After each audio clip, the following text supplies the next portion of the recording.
Welcome to Gyandhara People Teacher Online Study Point, and today our topic is System Approach in Education.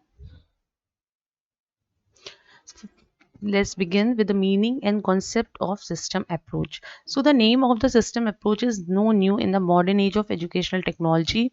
However, the system approach is historically been used during the first time in the Second World War. Then it came into the use industry, and actually the concept of system approach is what it is: the strategy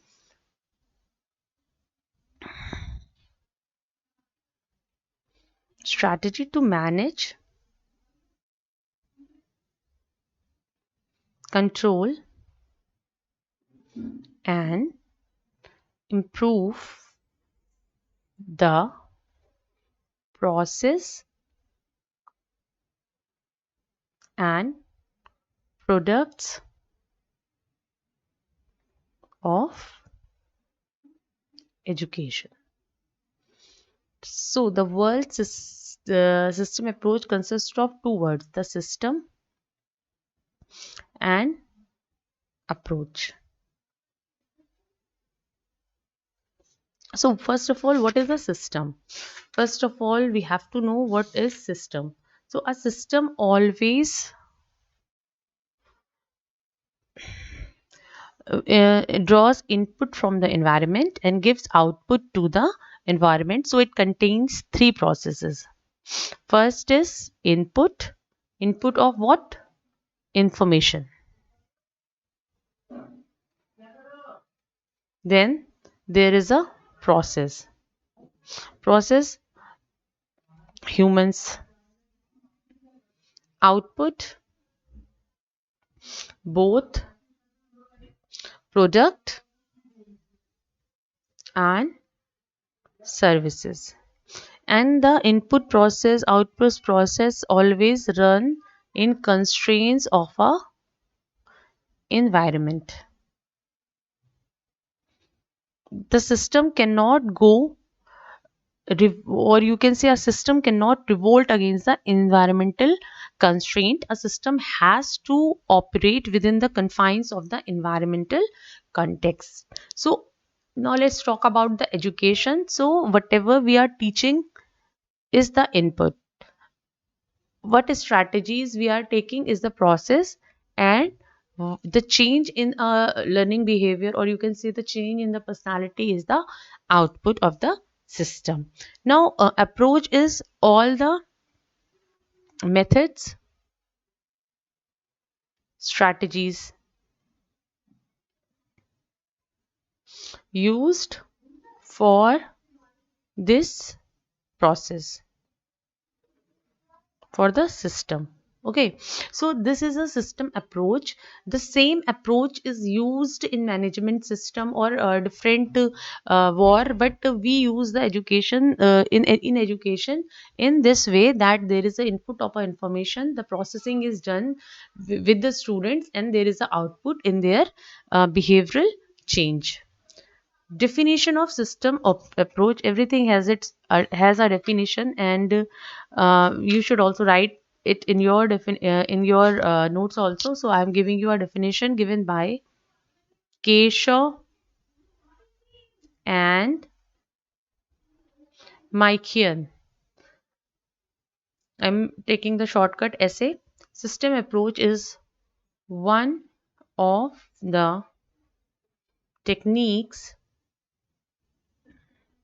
which aims at finding the most effective and economically intelligent methods for solving the problems of education scientifically.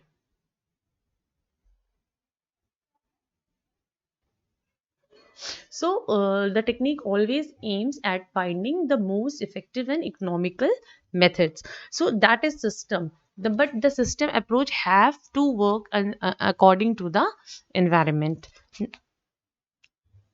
Now it will become more clearer when we study the steps, like how the system approach works. So there are four steps in system approach. First is, or you can say the chief steps. The first one is system analysis. System analysis is objective based. So when we design a system approach for any process, so the system analysis in this, the need, means, elements, functions, process of the systems are analyzed. So needs, means, elements, functions, and processes, they are analyzed, that whether they are able to achieve the objectives, or the system will able to accomplish the objectives which we have targeted. Now the second step is structure of system. Structure of system. So this is the process in which there is selecting the proper methods, strategies for working of the system. So the system should work smoothly. And so what kinds of methods and strategy should be used so that the objectives can be accomplished, we find it in the second step, that is the structure of the system. Now the third step is system operation and evaluation. So in this step, what we do for this other system is get tested under simulated circumstances in order to see its validity and utility. You can say it is the formative kind of evaluation. It is determined that whether the system is able to accomplish its objective, and for this the system is tested. The system is tested in simulated circumstances for its validity. And the fourth step is actually system monitoring. Under this method, the method being executed is monitored time to time, and its utility is examined. So you can write like this: in this method being executed, monitored,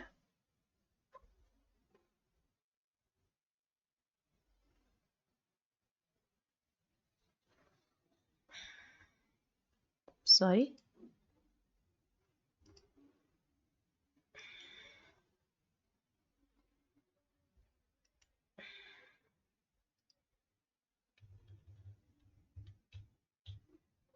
okay. It's, in this method the system is executed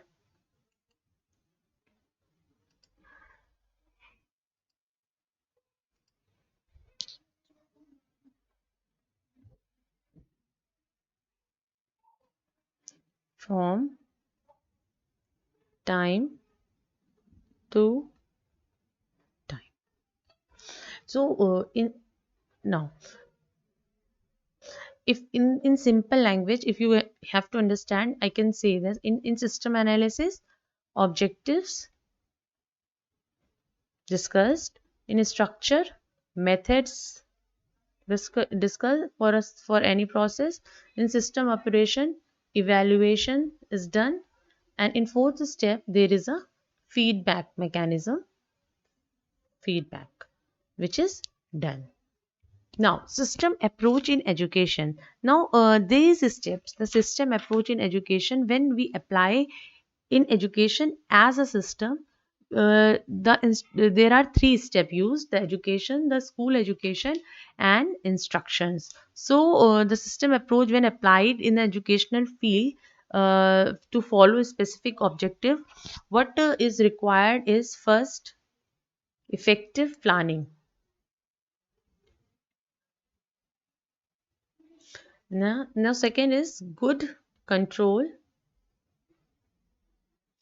and coordination.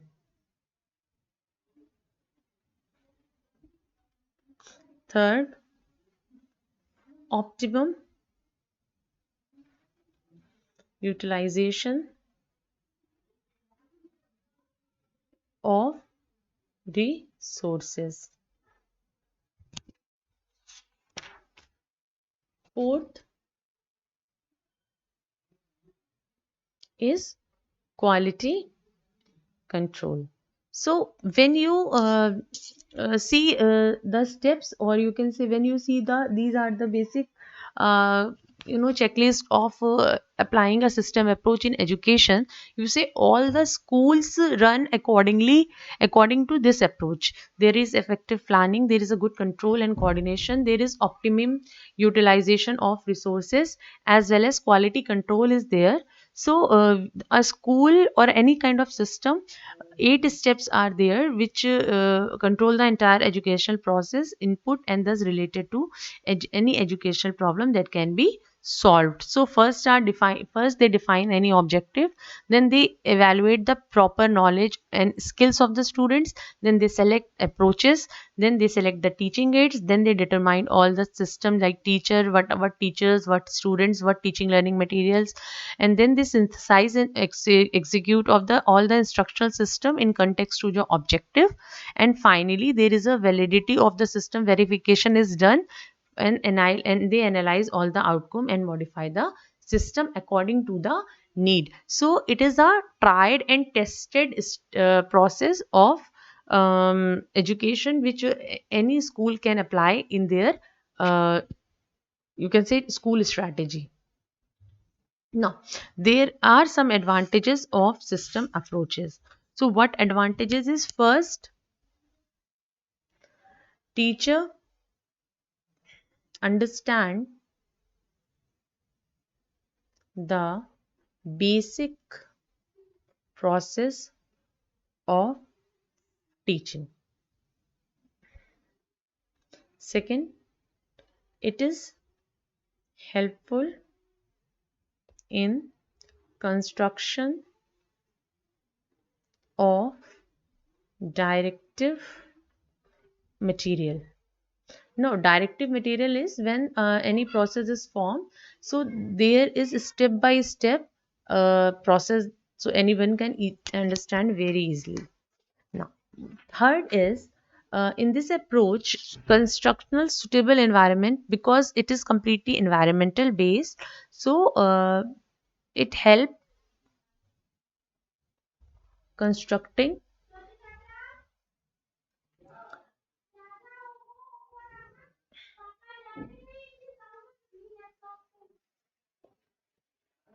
suitable educational environment. Fourth is it clarifies objectives and means. Fifth, it is very flexible and can be modified according to need. So these are the advantages of system approach. Now there are limitations also. The first and the chief limitation is it consumes time because there are various steps. It consumes time. Second, it only emphasizes the teacher part, teacher training, etc. The third, special emphasis on different aspect given which are not uniform, so there can be a confusion. Fourth, it is expensive approach. Even for simulated circumstances, it requires money, so it is an expensive approach.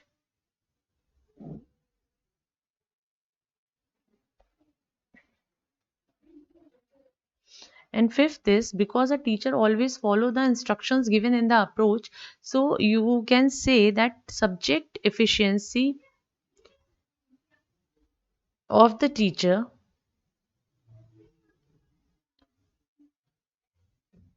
cannot be improved. So these are the limitations of system approach. So I hope the system approach is clear. I know it is a bit confusing because in what is system approach. So if you want to study in a very simple language, I just tell you there is a system approach where a system, a organized form of different steps is applied to any process to get maximum easiest solution of any problem given. And when it is applied to school education, then it requires the teachers, students, and the teaching learning materials, the functions, and the responsibilities in context of the objective. And there is a validity and reliability verification system is also there, so we can always modify it according to our needs. And thank you for watching Gyan Dharan. Please like, share, and subscribe.